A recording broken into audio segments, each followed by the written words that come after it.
nanya, kamu bertanya-tanya, kamu bertanya-tanya. Saya berpikir gini, kasihan orang ini, nggak kenal Yesus sebagai Tuhan. Kenapa saudaraku? Di luar Yesus pasti binasa.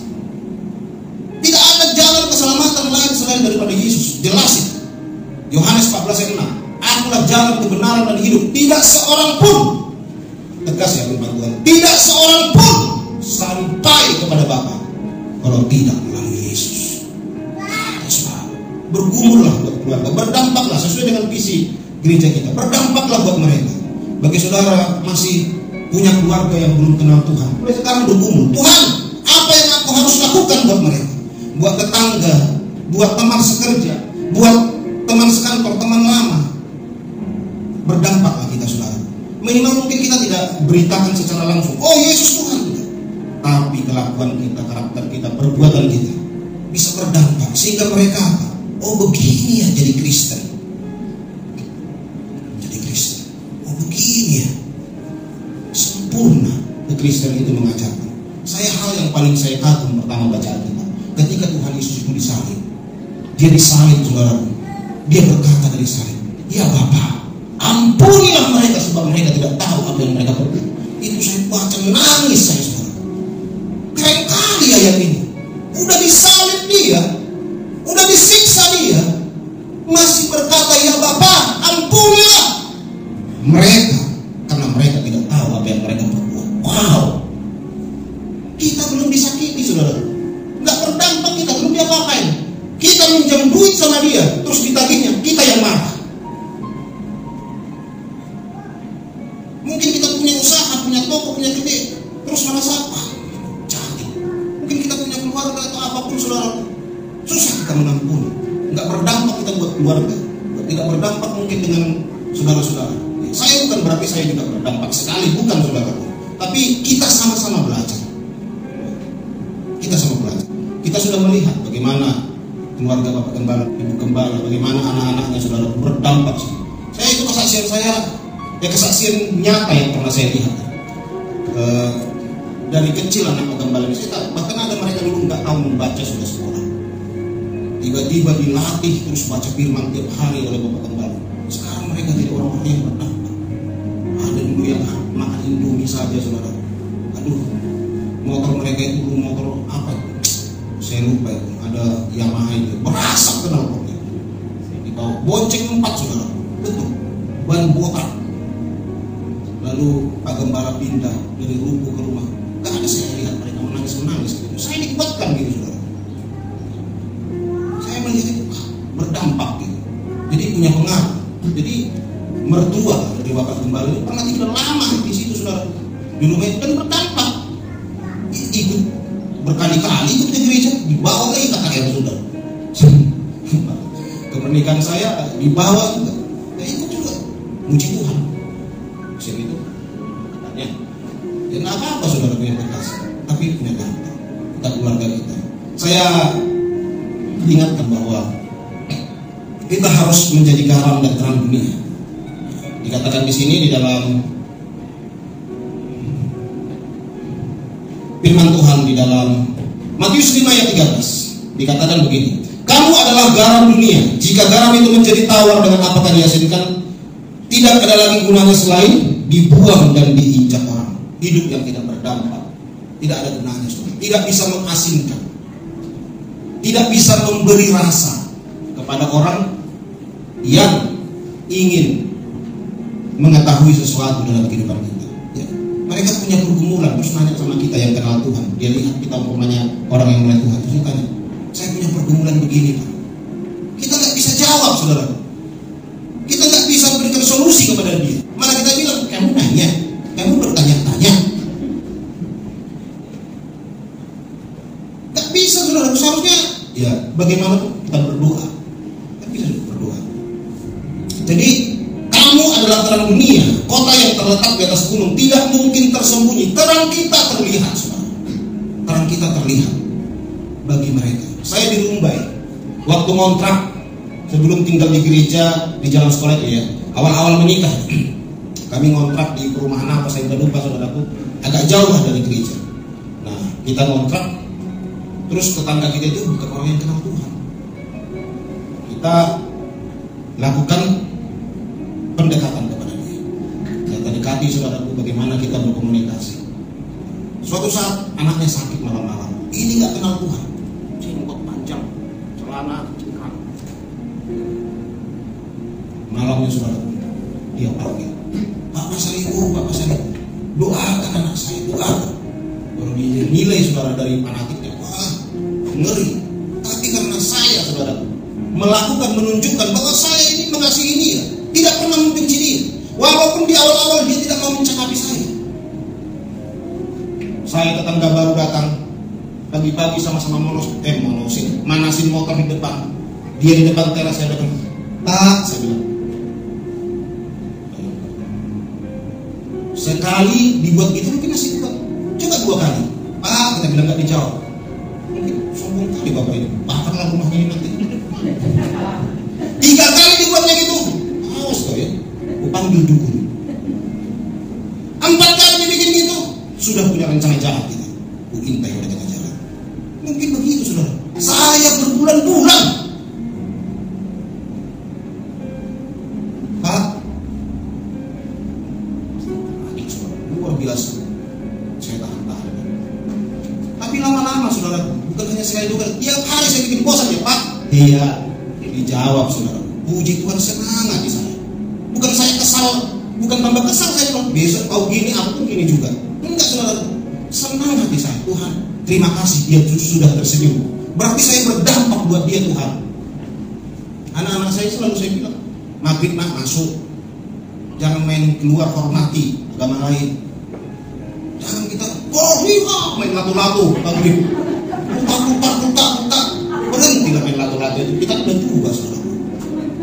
Bapak-bapak waktu ngomong main lato-lato, udah tahu mereka di sana udah belajar. Itu kotok. Apalagi rumah kita dekat dengan tempat ibadah lain, berdampaklah kita buat mereka. Iya kan saudara? Berhenti main lato-lato. Apalagi kita punya karyawan atau orang yang tidak kenal Tuhan ya.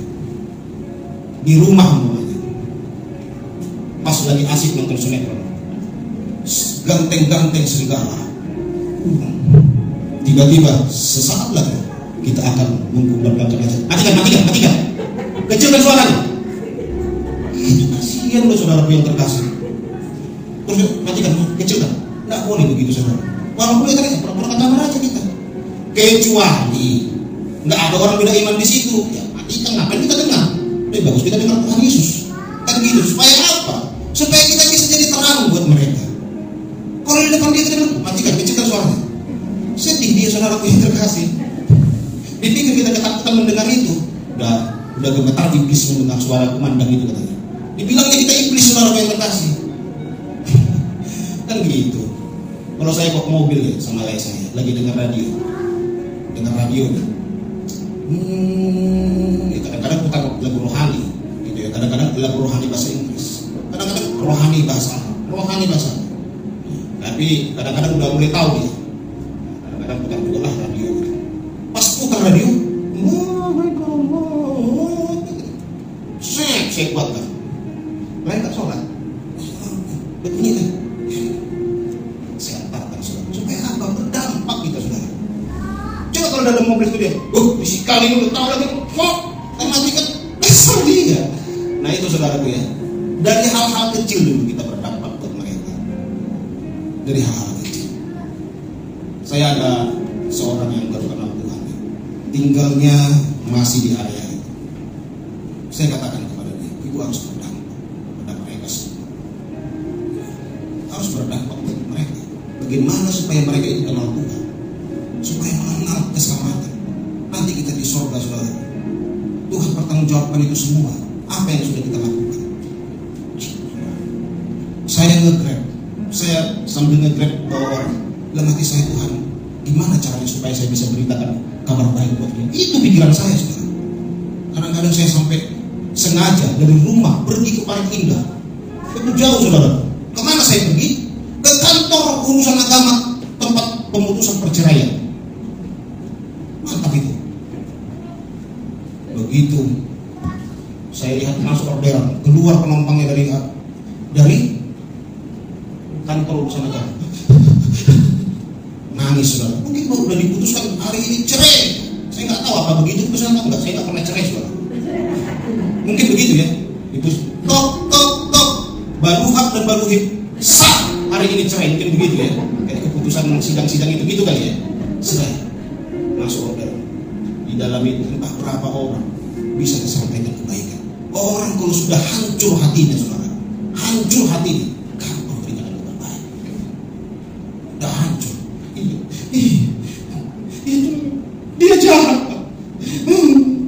Cuma mau menumpang bikin anak aja sama saya. Karena dia cerita semuanya saudara. Terima kasih Pak Yesus. Sekarang saya doakan dalam mobil. Boleh saya doakan? Boleh. Dalam nama Yesus. Doakan saudara. Saya pun jadi kadang-kadang teman-teman saya pengaruhi saya. Bang Jamal, nggak usah diangket tas orang tuh, manjo penumpang tuh, campan lah tasnya tuh. Namanya orang-orang pasaran kan. Kadang mereka lihat, saya kadang jaga hati para driver ini, jaga hati kalau depan mereka sengaja saya kayak cuek sama mereka gitu. Karena nanti diajak mereka saya berdampak juga buat mereka. Dikiranya saya mau angkat apa namanya itu? Angkat celana ya atau angkat telur. Bukan saudara. Dikiranya saya mau begitu. Jadi tapi kalau nggak ada mereka, saya sengaja, saya layani. Saya jemput, saya lihat. Wah, jiwa ini. Masuk saja ke kamar. Ada yang bisa saya bantu, Bu? Heran dia saudara. Baru kali ini saya ketemu orang begini. Sini, ini laptopnya biar saya bawa. Tapi harus hati-hati yang begini saudara. Kadang-kadang mereka mendekati laki-laki kan. Ini datang gitu saudara. Saya sampai di situ, saya ramah gitu, silakan. Ibu mau kemana? Pencetlah bendera ini, tet. Mohon maaf ya, agak macet, agak sedikit lama kita sampainya. Iya, nggak apa-apa Pak. Nah, dari hal seperti itu lama-lama ngobrol. Pak, saya kok gemetar ya, ketemu Bapak dari awal. Baru kali ini saya naik Grab, ketemu dari sebaik Bapak. Dan nggak tahu ya, karena pura-pura aja saya karena ada maksud dalam hati saya. Coba kalau lama kita ketemu, takkan begitu saya. Karena ada maksud kan saudara. Nah, setelah itu, oh iya, cerita. Kadang mau mereka, Pak bisa kita ngopi sebentar. Di mana? Di kopi Caktung apa ada Caktung di hari itu ya? Koktong ya. Sotong ya, kopi sotong. Kopi sotong ya. Koktong. Oh. Apa itu? Pokoknya tong-tong ujungnya. Nah, gitu. Habis itu apa? Kenapa? Saya mau cerita, Pak. Saya ini istri ketiga. Bagaimana kita cara menjadi dampak buat mereka? Cerita, kita doa. Wah, kadang saya walaupun orderan cuma dapat 2 orang sehari, tapi begitu ada 1 yang bisa saya beritakan kabar baik, saya senang sekali sekarang. Jangan kita, karena mau orang, banyak uang. Tapi di mana sih uang itu saudaraku yang terkasih? Sekarang saya berikan ilustrasi begini. Orang kalau nggak punya mercy, mati nggak? Ada orang mati karena nggak punya mercy? Orang kalau nggak punya BMW, punya Jeep atau punya Lamborghini, mati nggak? Tetapi kalau orang tidak makan, pasti mati. Tetapi berapa banyak di antara kita, begitu kita baru punya mobil, rasa syukur kita itu, waduh, Tuhan, pernah nggak kita bersyukur saat kita makan? Padahal disitulah ketentuan mati hidup kita, makan. Apalagi kalau cuma ikan asin, kasih Indonesia. Amin. Pernah nggak kita bersyukur se-euforia bagaimana kita mendapatkan mobil, dapatkan tanah 1 hektar, dapatkan kita sarjana S3. Mungkin sekali-sekali kita bersyukur saat makan saudara. Itu penentuan hidup kita. Oh Tuhan, terima kasih saya udah masuk istriku. Oh very good, istriku emak. Sekali-sekali dong saudara bersyukur, berterima kasih atas ketentuan hidup dari makan yang Tuhan berikan. Kalau kita di rumah makan, malam kita berdoa saudara. Kalau di BPK, panjang. Saya lihat itu di BPK itu. Tuhan Yesus Bapa kami yang di surga. Terakhirnya, Bapa kami yang di surga, dikuduskanlah namamu, datanglah kerajaan. Serentak. Berani orang ini dulu makan unikan uang begitu ya. Pakai doa Bapa kami buat serentak anak istrinya. Berani gak dulu makan bundo kita? Bunda kita kan boleh kita situ. Kan sama-sama mama kita, bunda kita. Berani gak saudara? Belum tentu. Nah kan begitu saudara yang terkasih. Jadi sejauh mana kita berdampak buat keluarga? Buat keluarga kita mungkin yang di Jambi, yang di Brastagi, yang di mana gitu saudara. Berdampak kita. Kita sebagai mertua berdampak buat cucu, buat anak. Sebagai anak berdampak buat mertua, buat orang tua. Berdampak saudara yang terkasih. Nah selanjutnya bagaimana caranya supaya kita menjadi orang yang berdampak? Jangan lupakan Tuhan. Yakobus 4 ayat 13. Tadi pertama jadi garam. Kedua, jangan melupakan Tuhan. Yakobus 4 ayat 13 dikatakan begini.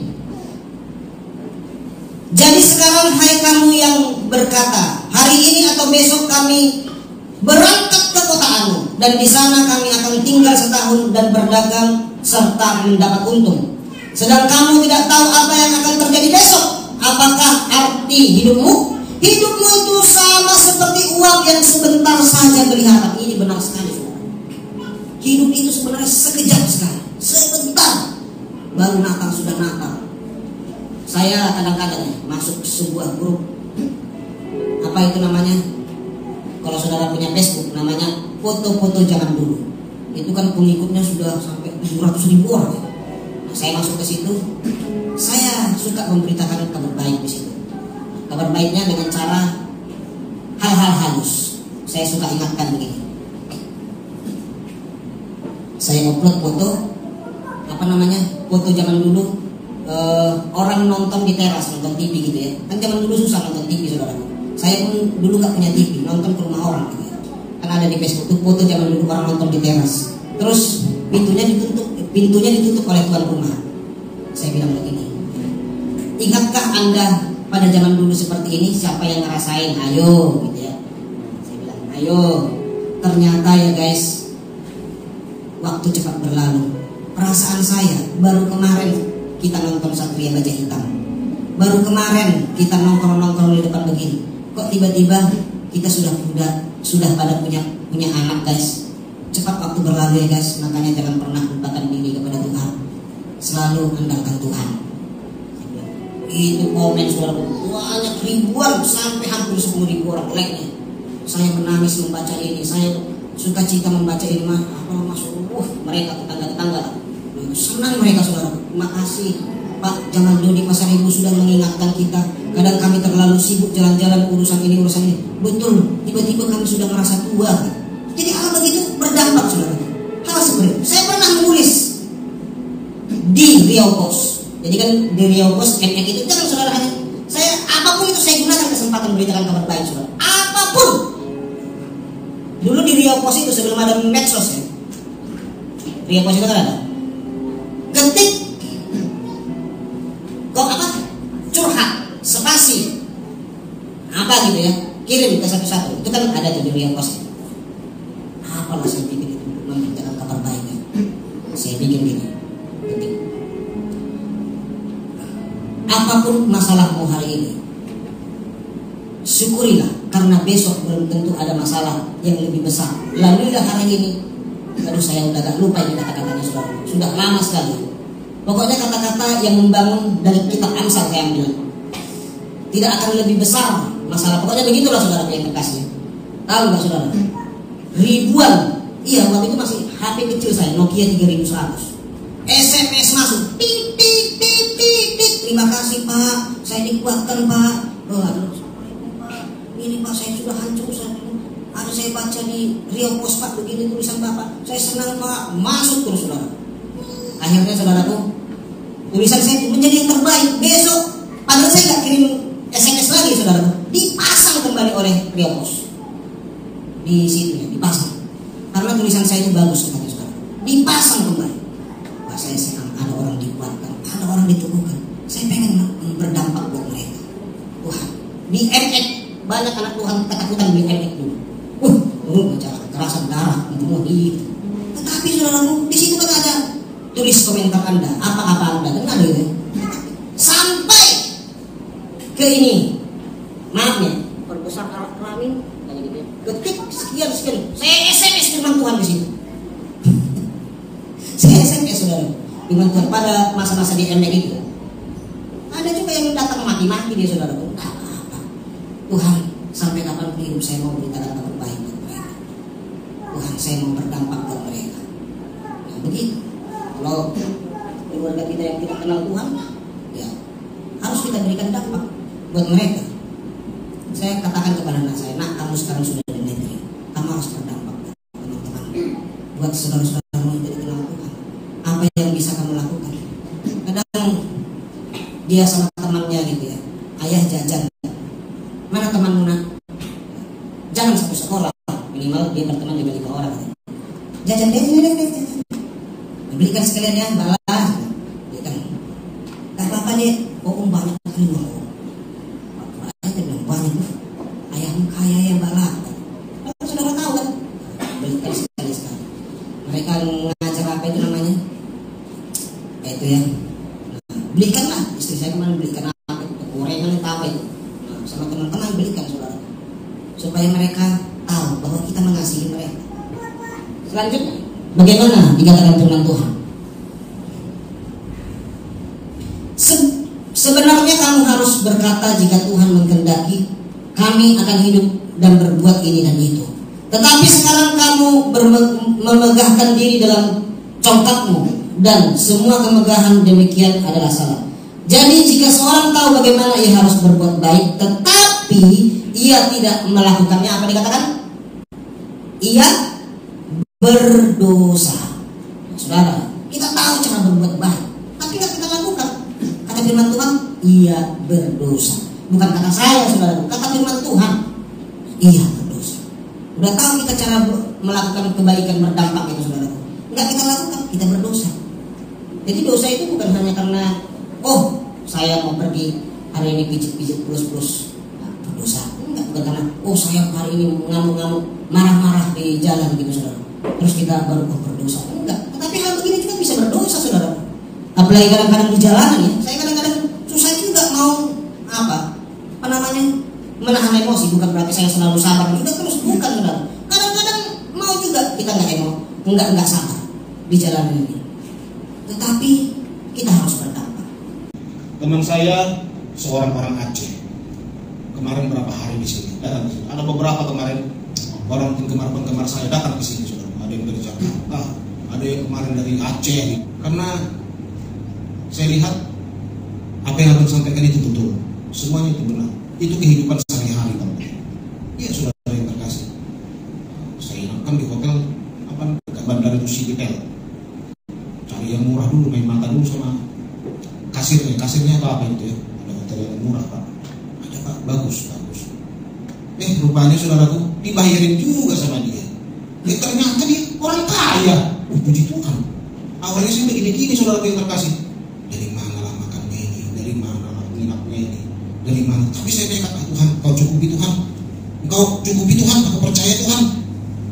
Saya awalnya sudah ketakutan, saudaraku. Ternyata, wah, saya seumur-umur, saudaraku, belum pernah makan ikan harga 400.000. Dibawa ke saya makan di tempat Pak Dut Sudirman. Wah, ikannya besar. Hanya saya sendiri yang makan 400.000. Makan bang, wah, mantap saudaraku. Saya makan saya sendiri sampai besar pun saya. Kekenyangan, nggak sanggup lagi beritakan jajan. Saking kenyangnya saudara. Dibawa saya makan ke situ. Ya maklum saudara, saya termasuk orang yang jarang makan enak-enak. Nah, maksud saya begini. Karena kita seringnya khawatir saudara, ketakutan akan segala sesuatu yang terjadi, seperti resesi 2023 ini. Banyak orang berkata akan terjadi ini, akan terjadi ini. Ya kalau itu pun terjadi, Bapak Ibu Saudara, apa kata firman Tuhan? Pikirkanlah esok, biarlah memikirkan hari esok. Jangan kita pernah khawatir, jangan pernah kita takut. Tetapi harus berhikmat juga. Harus berhikmat bahwa Tuhan selalu akan menyertai kita. Harus berhikmat, saudara yang terkasih. Tuhan pasti punya cara, punya hal yang besar untuk membawa kita dalam kemenangan yang gilang gemilang. Kesaksian saya terakhir, tadi sudah saya saksikan juga ini, saudara. Tapi saya teringat ya, karena ini bersangkut pautan dengan kasih bulan-bulan, tentang berdampak juga. Saya di awal-awal kenal Tuhan Yesus, saya berkeinginan bagaimana supaya keluarga saya diselamatkan. Hanya itu tok, saudara. Tidak ada saya mau bergumul yang lain. Bagaimana keluarga saya diselamatkan? Saya tanya hamba Tuhan di situ. Oh, berpuasa, berdoa. Apa puasa yang paling cepat dijawab Tuhan? Gak ada puasa paling cepat. Yang rasanya cepat sih puasa Ester, katanya pula, saudara. Puasa Ester itu apa? 3 hari 3 malam gak makan gak minum. Inilah saya ambil. Saya puasa Ester terus. Mungkin ada setahun lebih atau 2 tahun, saudara. Puasa Ester, makan 2 hari, puasa Ester lagi, makan 2 hari, puasa Ester lagi, puluhan kali. Terus saya puasa Ester, saudara. Puasa. Tuhan, selamatkan keluarga. Hanya Tuhan, selamatkan keluarga. Saya berdoa, mulai pukul 11 atau pukul 12 berdoa. Nyembah Tuhan nyanyi, nyembah Tuhan nyanyi. Tanpa ada angkat doa, saudara. Nyembah Tuhan nyanyi, nyembah Tuhan nyanyi, nyembah Tuhan nyanyi. Tuhan, keluarga, sampai saya penyembahan. Keluargaku diselamatkan. Haleluya, jamaah Bapakku, jamaah Mamaku, Roh Kudus. Saya buat itu belum tahu yang kita, saudara. Tahunya cuma kunci D lah terus. Haleluya. Angkatlah pujian pertama yang saya tahu itu Yesus kemuliaan. Nah, itu yang diajarin pertama saya lagu Kristen. Bayangkan saudara kalau nyanyi begini. Kunci D diajarin. Yesus kemuliaanmu penuhi hidupku. Karena kunci D terus, saudara. Tapi saya bisa merasakan hadirat Tuhan. Enggak bagus suara saya. Segala pujian. Coba bikin dulu D. D terus. Coba biar. Nah, ini maksudnya saudaraku, kita menyembah Tuhan masuk dari Tuhan bukan karena hebatnya kita. Bukan. Saya bisa menangis hanya karena begini. Coba. Segala pujian syukur bagimu, Kau hadir dalam hidupku. Kini ku datang sujud di hadapanmu, memujimu, menyembahmu. Oh haleluya, Yesus ku menyembahmu. Iya begitu, saudara. Saya pun sambil menyembah Tuhan, saya sepertinya yang mengatakan sekali lagi kalau saya sendiri. Kalau pujian syukur baru yang terakhirnya saya bilang, mujimu menyembah, Yesusku menyembahmu. Katakan Yesusku menyembahmu, Yesusku menyembahmu. Sekali lagi Yesus menyembahmu. Karena saya lihat tuh harus begitu. Oh berarti harus begitu. Saya pikir gitu, saudara. Iya kok berarti harus begitu yang menyanyi memuji Tuhan ini supaya Tuhan cepat jawab doa. Saya kalau saya pikir begitu. Nyembahku saya dulu ya enggak ngerti. Segala pujian syukur, Kaulah Allah gunung batuku, terpujilah namamu, Engkaulah Rajaku, Engkaulah bintangku Tuhan. Nggak ngerti saya belum begitu, saudara. Saya cuma tahunya haleluya, haleluya, haleluya, glory, glory, glory, glory, haleluya, haleluya, haleluya, haleluya, glory, glory, glory, glory, haleluya, haleluya, haleluya, glory. Itu bolak-balik penyembahan saya. Karena kata rohani saya, gimana sih saya menyembah seperti nangis-nangis itu, saya bilang aja haleluya, haleluya, glory, haleluya, glory. Oh, haleluya, glory, haleluya, glory, glory, haleluya. Itu berjam-jam, saudara. Kan nggak ngerti kita bahwa Tuhan yang maha besar. Apalagi kayak Ibu WA tadi kan, oh ya raba-raba sakara raba. Mana ngerti saya begitu, saudara. Menyembah, oh Tuhan, dari puncak gunung-gunung matamu tertuju. Nggak ngerti saya begitu. Haleluya, glory, glory, haleluya. Itu terus. Haleluya, baru nyembah Tuhan angkat pujian lagi. Lagunya Yesus kemuliaanmu bisa berkali-kali. Atau haleluya 12 kali. Tuhan selamatkan ujung, selamatkan keluarga saya puasa. Berapa puluh kali saya lakukan itu, rasanya kok belum dijawab Tuhan. Tuhan, kalau saya pun mati karena puasa ini Tuhan, saya maulah gak apa-apa. Saya ambil puasa 7 hari 7 malam gak makan gak minum. Tuhan, begitu juga selamat Tuhan. Sampai di hari kelima lemas lutut saya semua sudah bisa saya jalan. Naik turun tangga juga nggak bisa. Oh yo, rupanya kalau kita nggak lama nggak makan ini kayak lengket semua, saudara. Ini kita di sini pun kita udah menyatu ini, kerongkongan kita menyatu ke leher ini gitu. Sini gitu. Lengan ludah pun ada lengket nih. Nggak bisa gitu. Karena udah terlalu kering. Hari kelima, hari ke-6 terus. Kalau banyak nyanyi nyembah Tuhan bernyanyi. Lanjut hari ke-7 saya ditelepon oleh keluarga saya. suruh pulang. Opung meninggal, katanya meninggal. Saya dijemput sama saya sampai di sana. Saya sudah makan dulu, udah buka puasa nih saudara. Ya sudah tambahlah kekuatan, makan bubur sumsum kan. Pulang saya, sampai pulang saudara. Di situ semua keluarga saya, ratusan orang tidak mengenal Tuhan sama sekali. Opung saya matanya sudah gini-gini, katanya sudah tidak bernapas. Saya lihat masih bernapas gitu, lumpuh, nggak bisa jalan, nggak bisa lakukan apa-apa saudara. Tergeletak tempat ini, katanya sudah dibawa ke dukun paling hebat ini, semua bawa ini, nggak sembuh. Saya katakan begini saudara kepada opung saya, dalam nama Yesus sembuh. Tuhan saat ini minta kembalikan nyawanya, matanya terbukalah, kakinya berjalanlah. Entah kenapa saya senekat itu ngomong begitu saudara kata dia. Sampai orang itu pada hilang, pada ngintipin semua. Tahu nggak saudara? Opung saya langsung berjalan, hidup. Ini kisah nyata. Tanya mama saya atau ada adik saya belum kenal Tuhan, tanya dia. Ratusan orang luar biasa. Karena kan opung saya terhormat saudara, guru nagori. Rumah opung saya itu kan diresmikan oleh gubernur Batak Pistol. Wah, banyak orang berkumpul. Jadi setelah itu saudara yang terkasih berjalan, aku sudah sembuh. Aku sudah sembuh katanya. Sudah sembuh dia saudara yang terkasih. Saya pun kaget, Tuhan luar biasa. Akhirnya saudaraku, orang itu semua minta didoakan. Saya bilang begini, kalau mau didoakan harus ambil minyak urapan. Minyak apa itu? Ambil minyak goreng. Nah di kampung itu kan minyak tidur saudara ya. Tidur dia, menggumpal dia minyak itu saudara. Kalau di tempat dingin menggumpal.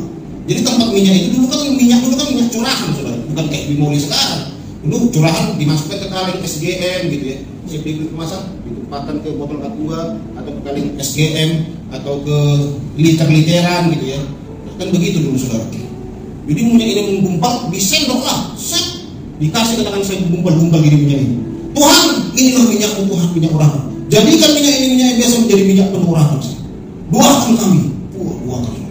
Saya bintik lah, saya cubit minyak ini karena kan dia belum jadi tidur saudara, menggumpal minyak ini kan. Kalau diurapi, jadi kental-kental itu saya olesin di kening mereka. Ayo doakan. Setelah kering minyak ini memanas dia, ternyata jadi berminyak semua sih sampai masuk matanya. Karena awalnya kan minyak itu menggumpal, nggak nampak karena diolesin gini kayak dapur tulis kan, kuning gini ya. Setelah kena panas ya pasti jadi mencair minyak ini saudaraku, jadi banyak gitu di muka orang itu. Pedih katanya gitu saudara. Saya bilang, Tuhan apa rencanamu jadi pedih-pedih mereka? Berarti mereka ini mau melihat rencana Tuhan. Pikiran positif terus ya saudara. Disitulah saudara yang terkasih terjadi kuasa Tuhan. Memang bukan langsung di sini mereka kenal Tuhan Yesus. Lama juga. Akhirnya satu-satu mereka mulai percaya kepada Tuhan. Kenapa? Karena minyak yang tidur tadi. Itu saudara. Jangan Tuhan luar biasa. Kalau saya ingat, kok berani saya Tuhan begitu ya? Kalau sekarang agak cium juga jadi saya saudara. Dulu ada takut saudara. Sekarang mulai agak cium. Tapi saya dulu enggak